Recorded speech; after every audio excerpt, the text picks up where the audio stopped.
ख्रिस्तामधील प्रियांनो, सलाम.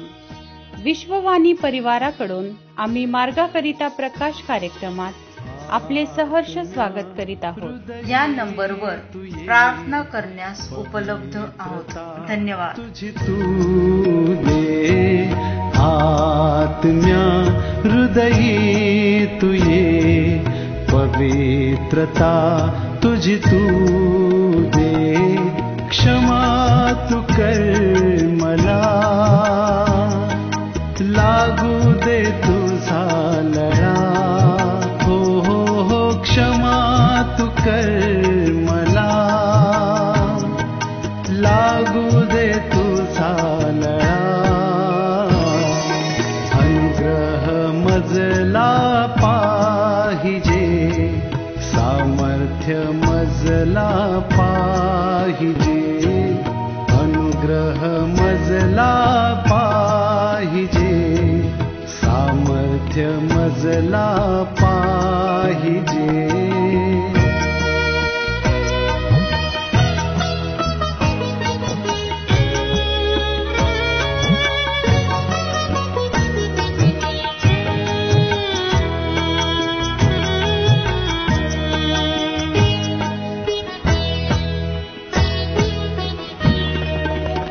चेतनेचा दीप हो, तू श्वास वायू रूप हो, तू चेतनेचा दीप हो, तू श्वास वायू रूप हो, क्षमा तू कर मला, लागू दे तुझा लळा. क्षमा तू कर मला, लागू दे तुझा लळा. आत्म्या हृदयी तू ये, पवित्रता तुझी तू दे. आत्म्या हृदयी तू ये, पवित्रता तुझी तू दे. आजच्या मननाकरिता देवाचे वचन स्तोत्रसंहिता 118 14 ते 24 ही वचने. स्तोत्रसंहिता 118 14 ते 24 ही वचने. परमेश माझे बल व माझा स्तोत्र विषय आहे, तो माझा उद्धारक झाला आहे. उत्सवाचा व तारणाचा शब्द धार्मिकाच्या वस्तीत आहे. परमेश्वराचा उजवा हात पराक्रम करीतो. परमेश्वराचा उजवा हात उभारिलेला आहे. परमेश्वराचा उजवा हात पराक्रम करीतो. मी मरावयाचा नाही, मी जगणार आणि परमेश्वराच्या कृत्याचे वर्णन करणार. परमेश्वराने मला जबर शासन केले, तरी मला मृत्यूच्या हवाली केले नाही. माझ्यासाठी धार्मिकतेची द्वारे उघडा, मी त्यातून प्रवेश करून परमेश्वराचे उपकार स्मरण करीन. हे परमेश्वराचे द्वार आहे, त्यातून धार्मिक जन प्रवेश करो. तू माझे ऐकले आहे, तू माझा तारक झाला आहेस, यास्तव मी तुझे उपकार स्मरण करीतो. बांधणाऱ्यांनी नापसंत केलेला दगड कोनशिला झाला आहे, हे परमेश्वराच्या हातून घडले आहे. हे आमच्या दृष्टीने अद्भुत कृत्य आहे. परमेश्वराने हा दिवस नेमिला आहे, यात आपण उल्हास व आनंद करू. प्रभू परमेश्वर वाचलेल्या वचनावर आशीर्वाद देवा. आत्ताच जो शास्त्र भाग या ठिकाणी वाचलेला आहे, स्तोत्र 118 आणि वचने 14 ते 24 या वचनापर्यंत.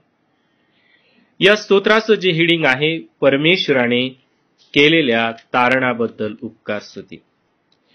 या स्तोत्राचा जर आम्ही बारकाईने विचार केला तर आम्ही पाहतो की परमेश्वर जो आहे, संकटाच्या समयी कशा प्रकारे त्याच्या प्रिय लेकरांना, त्याच्या भक्तांना, त्याच्या सेवकांना तो सहाय्य करतो आणि तो कशा प्रकारे सामर्थ्य देतो, अनुग्रह देतो, आशीर्वाद देतो आणि आलेल्या प्रत्येक संकटातून बाहेर काढतो, या स्तोत्रामध्ये लिहिलेलं आहे. हे स्तोत्र जुन्या करारामध्ये बऱ्याच वेळा या ठिकाणी या स्तोत्राचा उल्लेख झालेला आहे. ज्यावेळेस प्रभू येशू ख्रिस्ताने देखील आपल्या शिष्यांसमवेत शेवटलं प्रभू भोजन घेतलं, त्यावेळेस देखील आम्ही पाहतो की त्यांनी त्या ठिकाणी हे स्तोत्र जे आहे त्या ठिकाणी गायलेलं आहे. आणि म्हणून तो म्हणतो की मी मराव्याचा नाही तर जगेन आणि परमेश्वराच्या कृत्याचे वर्णन करीन. परमेश्वराने मला जबर शासन केले तरी मला मृत्यूच्या हवाली केले नाही. आणि म्हणून आम्ही ज्यावेळेस या स्तोत्राचा विचार करतो पाहतो की प्रभू येशू ख्रिस्ताला मरणाच्या हवाली केलेलं नाही. तो म्हणतो की परमेश्वराने जरी मला शासन केले, देवाने जरी सोडलं, देवाने जरी त्यागलं, परंतु मृत्यूच्या हवाली केलेलं नाही. आणि आम्ही पाहतो की त्याचा परिणाम प्रभू येशू ख्रिस्त मरणातून हा विजयी झालेला देव आहे. जो बांधणाऱ्यांनी नापसंत केलेला जो दगड आहे तो कोनशिला झाला. देवाने त्याच्या लोकांसाठी तारणाची योजना केली आणि त्याच्या प्रिय पुत्राला पाठवलं, परंतु जे त्याचे लोक होते त्यांनी त्याला नाकारलं. परंतु जो दगड आहे तो भविष्यामध्ये कोनशिला होणार आहे हे लोकांना माहित नव्हतं. आज तो मनुष्य मात्राचा तारणकर्ता झालेला आहे, उद्धारक झालेला आहे आणि सर्व काही जग आणि जगातल्या ज्या गोष्टी आहेत त्याच्या हातामध्ये आहेत.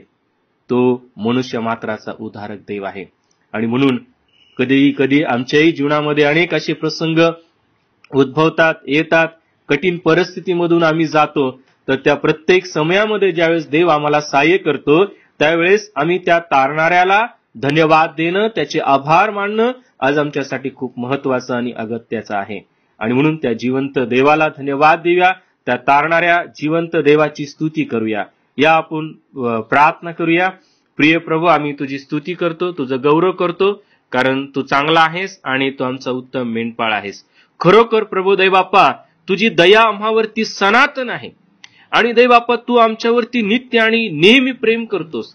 तुझ्या प्रेमामध्ये, तुझ्या प्रीतीमध्ये कसल्याही प्रकारे खंड पडू देत नाही. तर ज्या वेळेस संकट आमच्यावरती ओढवतं त्या प्रत्येक परिस्थितीमधून देवा तू आम्हाला बाहेर काढतोस. आणि म्हणून देवाप्पा, आज जे लोक कठीण परिस्थितीमध्ये आहे, गोंधळलेले आहे प्रभू, तुझ्या तारणामध्ये नाहीये देवाप्पा, त्यांनी तुझ्या आध्यात्मिक वचनाची रुची घ्यावी, तारणाचा अनुभव घ्यावा. त्यांनी तुला देवाप्पा, त्यांनी तुला धन्यवाद द्यावा, स्तुतीचा यज्ञ द्यावा. आणि तू जो आमचा तारण करता उद्धारक जो आहे देवाप्पा, तुझ्या पायापाशी येऊन लीन आणि नम्र व्हावं, नतमस्तक व्हावं आणि आपलं तारण, आपलं जीवन साधून घ्यावं.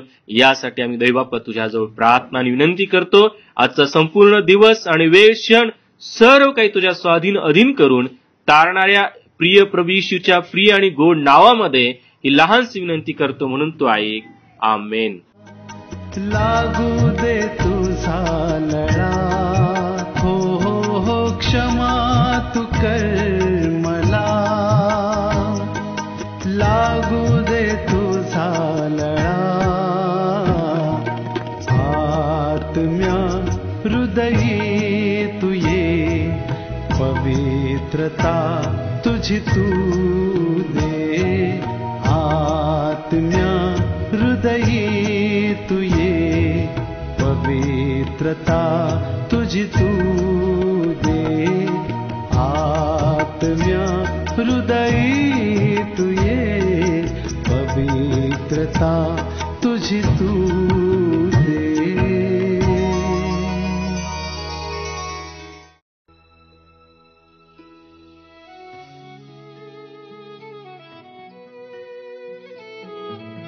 की आता आपण आपल्या प्रार्थना विनंत्या कोणत्याही वेळेस विश्ववाणी प्रार्थना केंद्राला टोल फ्री नंबरद्वारे कळवू शकता.